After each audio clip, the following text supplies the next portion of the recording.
So hello everyone, ICT virtual classes में आपका बहुत बहुत स्वागत है। तो हम पढ़ रहे थे सोलर सिस्टम के बारे में। आपकी क्लास में हमने सोलर सिस्टम यानी कि आप सौर मंडल शुरू करेंगे। तो आओ बच्चों, तुम्हें चांद पे ले जाए। चलिए, तो बेसिकली हमारा सन सेंटर होता है, हमारा पृथ्वी जिसके चारों तरफ घूम रही है वो है सूरज, सूर्य। ठीक है, तो सन हमारे सेंटर में है।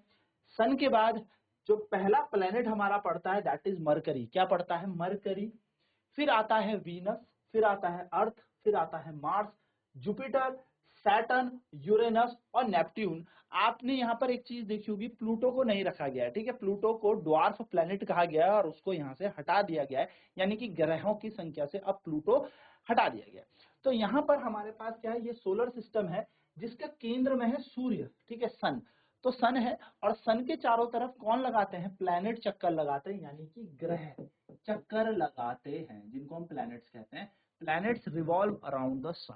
तो सबसे पहला ग्रह जैसे हमारे पास है मरकरी, जिसको हम बुध ग्रह भी बोलते हैं, वीनस शुक्र, ठीक है, फिर पृथ्वी आ गई, फिर मार्स हो गया मंगल, ठीक है, फिर ऐसे बृहस्पति चलता है, सैटर्न, यूरेनस, इस तरीके से हमारे चलता है। तो ये हमारे पास बेसिकली क्या है, ये प्लैनेट्स हमारे हैं जो सन के चारों तरफ घूमते हैं। This is the complete solar system. ये पूरा का पूरा एक सोलर सिस्टम है। सोलर सिस्टम क्या होता है? सोलर सिस्टम बेसिकली एक ऐसा सिस्टम है जो हमारे सारे ग्रह जो सूरज के चारों तरफ चक्कर काट रहे हैं, हमने उसको कंसीडर किया है। ठीक है, तो बेसिकली यहाँ पर ये बात याद रखेंगे, इसको बढ़िया सा डायग्राम बनाया जाएगा, इसका अच्छा सा प्यारा सा कॉपी में इसका आरेख बनाएंगे, चित्र बनाएंगे।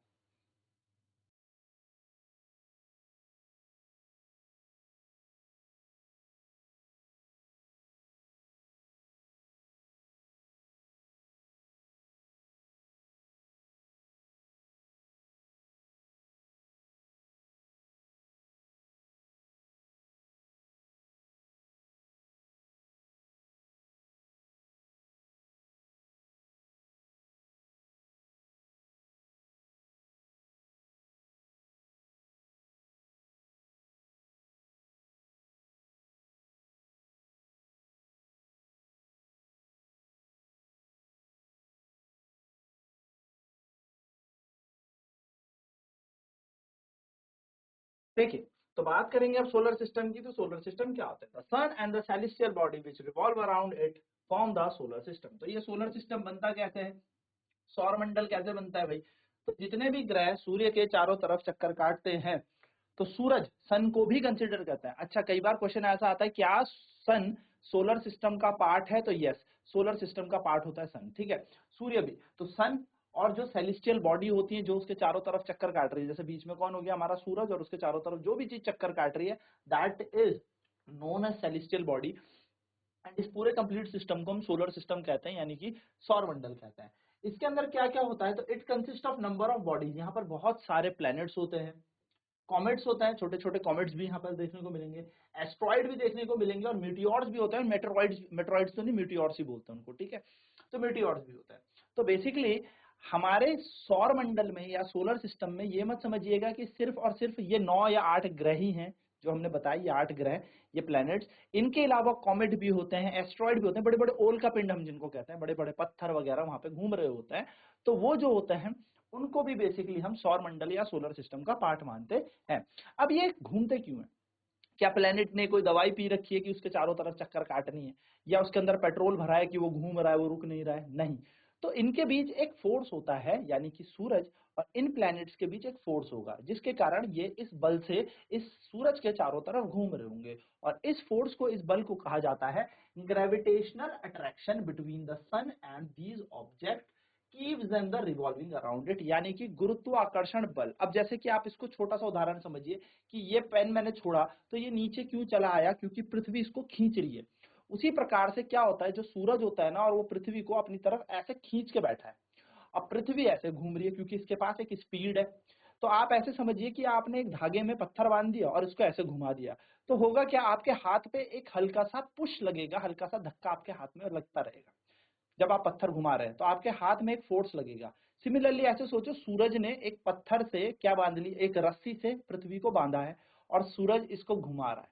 तो सूरज को क्या लग रहा होगा? एक पुश लग रहा होगा। सिमिलरली उस पत्थर को भी क्या लग रहा होगा? एक पुश लग रहा होगा। तो पृथ्वी पर भी एक बल लग रहा है, सूर्य पर भी एक बल लग रहा है, जिसके कारण ये पत्थर इसके चारों तरफ घूम रहा था, वैसे ही पृथ्वी भी सूरज के चारों तरफ घूम रही है। सिंपल सी ये बात है। तो ग्रेविटेशनल फोर्स होता है, गुरुत्वाकर्षण बल होता है। जल्दी से इस पॉइंट्स को नोट करेंगे एंड देन आगे हम बढ़ेंगे।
देखो नेक्स्ट आगे कह रहा है, the earth as you know, जो पृथ्वी है हम जानते हैं, रिवॉल्व अराउंड द सन, वो भी सूर्य के चारों तरफ घूमती है। It is a member of the solar system, तो वो भी सोलर सिस्टम की एक मेंबर है, वो उस परिवार का एक सदस्य है, यानी कि सौर मंडल का एक सदस्य पृथ्वी भी है। इट इज अ प्लैनेट, और पृथ्वी क्या है, एक प्लैनेट है। There are 7 other planet that revolve around the sun, तो पृथ्वी के अलावा यानी कि पृथ्वी को हटाकर टोटल 7 और हैं, यानी कि पृथ्वी को जोड़कर कितने हो गए, 8। यानी कि एक तो पृथ्वी हो गई, इसके अलावा 7 और ऐसे ग्रह हैं जो चारों तरफ चक्कर लगाते हैं सूरज के। और जो 8th प्लैनेट है, यानी कि जो 8 के 8 प्लैनेट है, उनका जो ऑर्डर है यानी कि उनकी जो क्रम है वो किस तरीके से है। सबसे पहले कौन है सबसे ज्यादा पास सूरज के, मरकरी, फिर वीनस, फिर अर्थ, फिर मार्स, फिर जुपिटर, फिर सैटर्न, फिर यूरेनस और नेपट्यून। ये आपको याद भी रखना और आपको नोट तो करना ही है सारा का सारा। ये तो इंपॉर्टेंट है ही, क्योंकि आपके पेपर में पूछ लेगा कि भाई ऑर्डर बता दो, क्या क्रम है वो बता दीजिए। तो क्रम हमारा ये होता है। चलिए जल्दी से इसे नोट कर लें।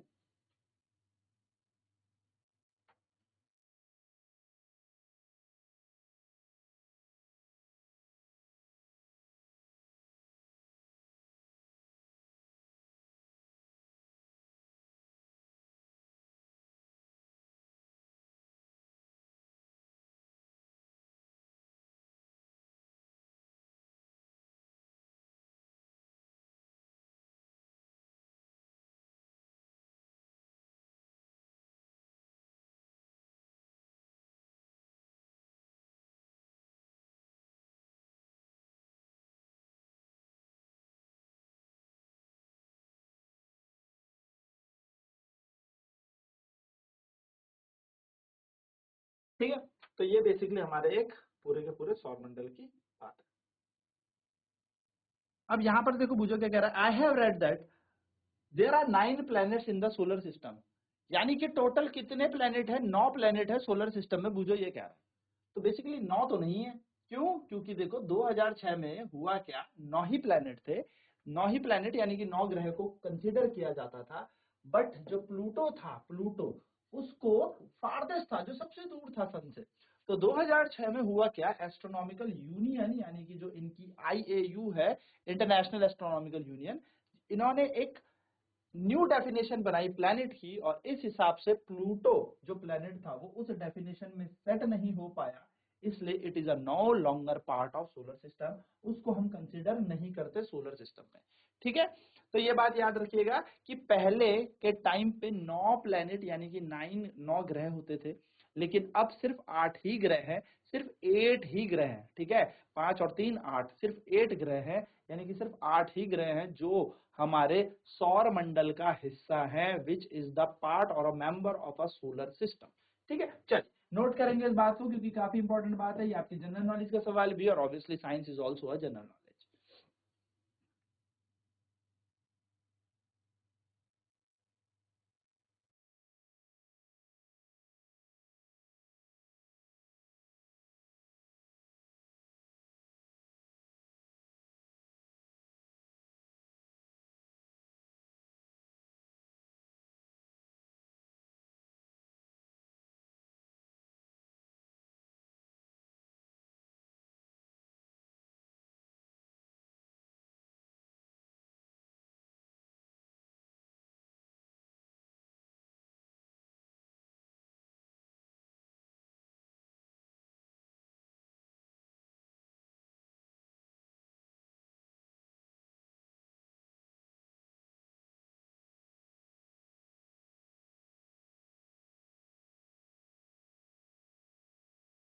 चलिए, तो अब बात करेंगे कुछ और मेंबर्स की, यानी कि सोलर सिस्टम में और कौन कौन से मेंबर, यानी कि इस परिवार का कौन कौन सी चीज हिस्सा है। तो सबसे पहला हिस्सा है सन, यानी कि सूरज।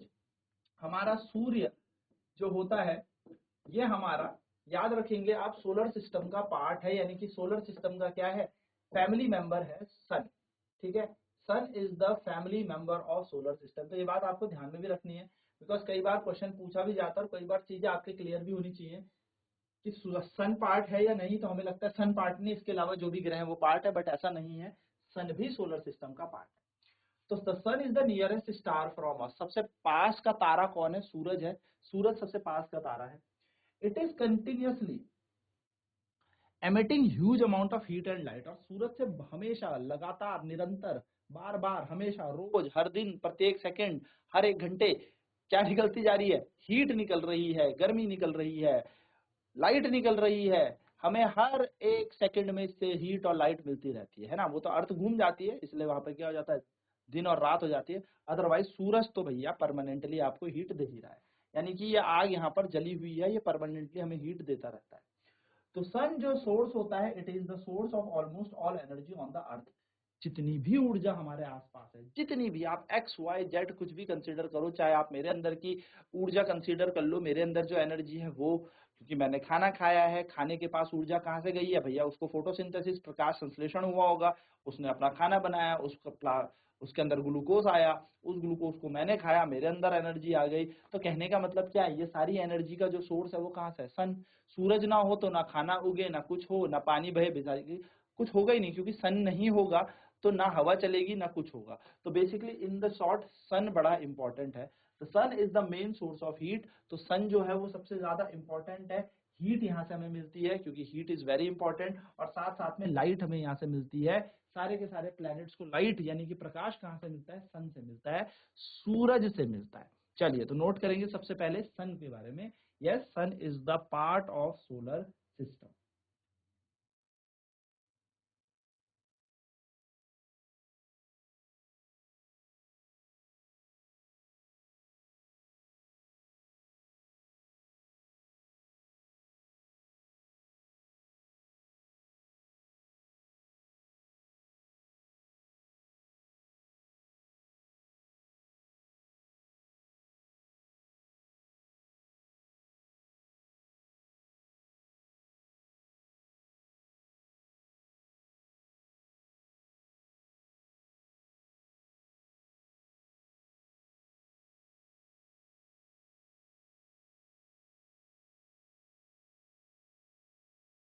नेक्स्ट बात है प्लैनेट्स की, यानी कि यहाँ पर आते हैं ग्रह। ठीक है, तो ग्रह भी भैया ऑब्वियसली ग्रह तो पार्ट होंगे ही होंगे, है ना, सोलर सिस्टम के। तो देखो, the planet look like star. जो प्लैनेट होते हैं स्टार जैसे होते हैं, बट इनके पास खुद की लाइट नहीं होती। प्लैनेट अपनी लाइट नहीं रखते, जैसे तारे रखता है।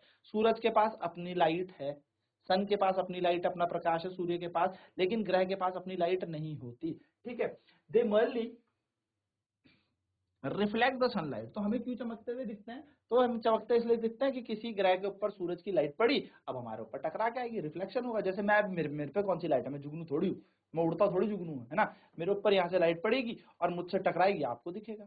तो मेरे पास तो कोई लाइट है नहीं, मेरे पास तो अपना प्रकाश है नहीं, वैसे ही ग्रह के पास भी अपना प्रकाश नहीं है। पर कोई लाइट जली, वो लाइट किसी के ऊपर गिरी, ऊपर गिरने के बाद रिफ्लेक्ट हुई और आपने देख ली। इसी तरीके से हमें प्लैनेट भी चमकते हुए नजर आते हैं, बट आपको ध्यान में रखना है, planet do not have their own light, यानी कि ग्रह के पास उनकी लाइट नहीं होती, उनका प्रकाश नहीं होता। ठीक है, तो वो क्या करते हैं, रिफ्लेक्ट करते हैं, यानी कि परावर्तन करते हैं जो भी लाइट उनके बीच पड़ती है। ठीक है, तो can you distinguish between planets and star, अभी इसकी हम बात करेंगे, but first this point is very important which should be noted. आपकी कॉपी पे ये पॉइंट होना चाहिए। चलिए जल्दी से इसको लिख दें फटाफट एकदम। ठीक है, कि प्लैनेट्स के बाद भैया अपनी लाइट तो है नहीं, तो प्लैनेट चमकता हुआ क्यों दिखा सर मुझे, क्योंकि प्लैनेट के ऊपर किसी की लाइट गिरी। ऐसे उदाहरण पे समझ लो, आपके हाथ में टॉर्च है, आपने किसी के ऊपर चमकाया, आपको दिख गया।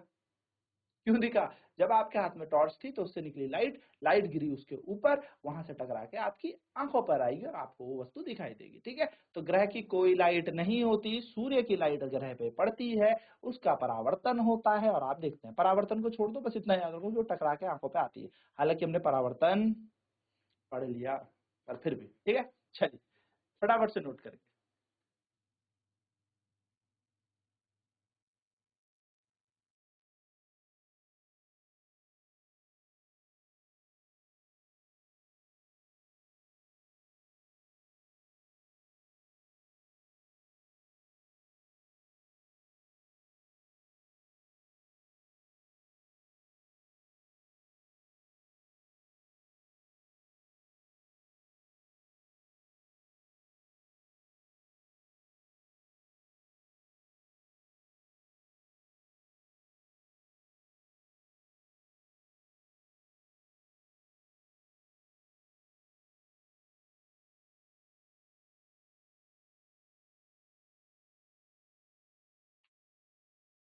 फिर आगे लिखेंगे planet look like star, planet लगते स्टार जैसे पर होते नहीं है।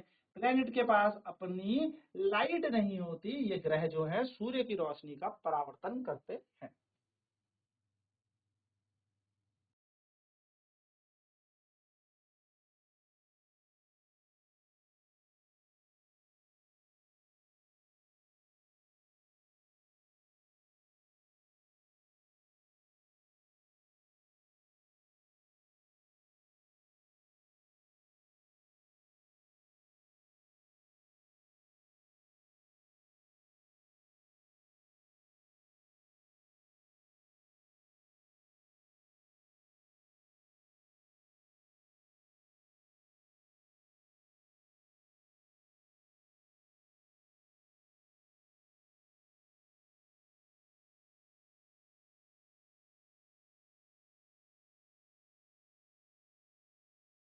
देखिए नेक्स्ट, तो हमें कैसे पता लगेगा कि स्टार्स और प्लेनेट यानी कि तारे और ग्रहों में क्या फर्क है? तो देखो, एक सिंपलेस्ट तरीका तो यही है कि planet from star is the star twinkle. तो planets from star is that star twinkle whereas planet do not. यानी कि कैसे आप आइडेंटिफाई करोगे प्लैनेट को स्टार से, कैसे आप बता पाओगे, कैसे आप इन दोनों के बीच में ये बता पाओगे कि ये तारा है ये और ग्रह? तो पहला तरीका तो यही है कि प्लैनेट क्या नहीं करता भाई, चमकता नहीं है, टिमटिमाता नहीं है, जबकि स्टार के पास अपनी लाइट है, यानी कि स्टार टिमटिमाते हैं। अब चमकते दोनों हैं, देखो फर्क समझना, चमकते दोनों हैं, एक टिमटिमा रहा है धप धप धप धप, और एक चमकने में ही लगा हुआ है। यानी कि चमकते दोनों हैं, लाइट दोनों पे आ रही है। स्टार के पास खैर खुद की लाइट होती है, बट जो प्लैनेट होंगे उनके पास लाइट होती है सन से टकरा के। पर प्लैनेट परमानेंटली चमकते रहते हैं ब्राइटनेस के साथ, फुल्ली एनलाइटेड। बट तारे हमारे धप धप धप धप, ट्विंकल ट्विंकल लिटिल स्टार, वही यानी कि टिमटिमाते हैं। तो तारे हमारे टिमटिमाते हैं। Also the planet keep changing their position with respect to star. Planets ग्रह अपनी पोजीशन बदल देते हैं, आज ग्रह यहाँ दिखेगा, कल वहां, कल वहां, कल वहां, यानी कि प्लैनेट क्योंकि घूम रहा है वो भी, तो प्लैनेट स्टार के कंपैरिजन, तारों के कंपैरिजन अपनी पोजीशन बदल देता है। Planet has a definite path in which it revolves around the sun. Planet ऐसे नहीं होता कि आज सूरज के चक्कर काटने ऐसे चला जाएगा, कल ऐसे चला जाएगा, परसों ऊपर से निकल जाएगा, अगले दिन नीचे से निकल जाएगा। प्लैनेट एक परमानेंटली फिक्स सर्कुलर पाथ पे घूमता है, यानी कि एक ऑर्बिट में घूमता है, इसको हम कक्षा कहते हैं। जैसे एक तरीका होता है घूमने का, तो उसी पर सूर्य के चारों तरफ चक्कर मारने में लगा रहेगा। ये बात आपको ध्यान में देनी है। तो प्लैनेट क्या करता है, एक फिक्स पॉइंट पे सूरज के चारों तरफ चक्कर मारता है, ठीक है, तो उसको हम कहते हैं ऑर्बिट। चलिए जल्दी से इसे नोट करें।